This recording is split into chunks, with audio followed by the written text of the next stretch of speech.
बिस्मिल्लाहिर्रहमानिर्रहीम। सामीन और नाजरीन, हम इस वक्त गांधरबल डिस्ट्रिक्ट के एक छोटे से गांव रीजन भुजपारा, ये सोनामर्ग के साथ पड़ता है, वहाँ पर है। और हमारे साथ ये मारूफ भाई हैं। ये मारूफ भाई की अहलिया कुछ दिन पहले बीमार थी, जो काफ़ी देर सोरा में एडमिट भी रही, इलाज भी चलता रहा, लेकिन उसके बावजूद उनकी बीमारी का कोई पता नहीं चल रहा था कि बीमारी क्या है। और इस चीज़ को लेकर वो काफ़ी देर तक इलाज वगैरह करवाते रहे, लेकिन चूँकि डॉक्टरों के समझ से ये बात बाहर थी, तो लिहाजा उनके टेस्ट वगैरह सारी चीज़ें साफ आई। और उसके बाद ये लोग हमारे पास डिस्ट्रिक्ट कुपवारा सलकोट पहुँचे। तो वहाँ पर हमने अपने इल्म कलील के मुताबिक, थोड़ा सा इल्म जो अल्लाह ने दिया उसके मुताबिक जो हमने देखा, तो हमारी समझ में ये बात आई कि इनको जादू किया गया है और बजरिया गंदे जिन्नात के इसके जिस्म के अंदर जादू दाखिल किया गया है। तो हमने कुरान पाक की चंद आयात इनको सुनने के लिए दे दी, जो आयात रुकिया के नाम से मशहूर हैं, मंजिल के नाम से मशहूर हैं। और वो आयात की लगातार सुनती रही, तो सुनते सुनते इनको उल्टी आने लगी। और उल्टी के साथ जो आप देख रहे हैं, ये बाल हैं जो जिस्म से निकले हैं, और ये कील है, इसी तरीके से ये बाल हैं सारे। तो ये फिर इनको उल्टी के जरिए से बाहर आए, और जब ये चीज़ें बाहर आई तो उसके बाद जाके इनको थोड़ी राहत मिली। मैं ये कहना चाहता हूँ कि इस वक्त जो इस दौर से हम गुजर रहे हैं, ये शैतानियत का दौर है, हवस का दौर है, और लोग इस अपने ईमान को फरोख्त करके, बेच करके, ईमान को पसे पुश डालकर ऐसे अमल करवाते हैं। और ये बात भी आपसे कह देना चाहता हूँ कि यहाँ पर जो ये अमल किए जाते हैं, अक्सर का हाथ होता है, और वो ये चीज़ समझकर अपने अकायद की रोशनी में लोगों को तकलीफ देते हैं सवाब की नीयत से।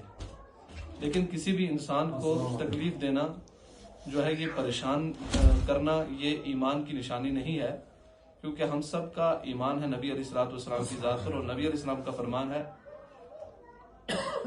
अल मुस्लिम मन सलिम अल मुस्लिमून मिन लिसानिही व यदिही, कि मुसलमान वो है जिसकी ज़बान और हाथ से दूसरा मुसलमान महफूज रहे। तो इनको काफ़ी मारूफ भाई को दिक्कत हुई और काफ़ी इनको मुसीबतों का सामना करना पड़ा। तो ये सारी चीज़ें मैं तमाम मुसलमानों से गुजारिश करता हूँ कि नहीं होनी चाहिए। और ये गुजारिश करता हूँ कि हर मुसलमान का राब्ता अल्लाह ताला से मजबूत हो, यानी कम अज़ कम वो 5 टाइम नमाजी हो, हलाल कमाने की कोशिश करे। और इसके साथ साथ जो हमारी मस्तूरात हैं, औरतें हैं, मर्द हैं, जवान हैं, अगर वो 3 चीज़ें उनके अंदर रहेंगी तो उनके ऊपर जादू, जिन्नात और इस तरह की शैतानी चीज़ों का असर नहीं होगा। वो 3 चीज़ें ये हैं कि हर वक्त इंसान घर से जब भी निकले तो वुज़ू करके निकले, और रास्ते में चलते फिरते काम करते वक्त दुरूद पाक का विर्द रखे। और इसके साथ साथ वो ये अपने नीयत कर ले सुबह घर से निकलते वक्त कि मैं जितना काम करने जा रहा हूँ सब अल्लाह की रज़ा के लिए है। मेरी मजदूरी, मेरा चलना, मेरा फिरना, उठना बैठना, और मेरी वजह से किसी भी मुसलमान को, किसी भी इंसान को हाथ से, ज़बान से, आँख से, कान से तकलीफ नहीं होनी चाहिए। यही हमारा मकसद होना चाहिए। बल्कि इस तरीके के अमल करके वक्ती तौर इंसान परेशान हो जाता है, लेकिन मौत तो अल्लाह के हाथ में है, और मौत तभी आएगी जब अल्लाह चाहेंगे। लेकिन वक्ती तौर जो इंसान परेशान होता है और उस परेशानी के अंदर से उसका दिल जो टूटता है, और दिल जब टूटता है इंसान का, तो उससे जो दुआएं निकलती हैं अल्लाह ताला उसको कबूल करते हैं।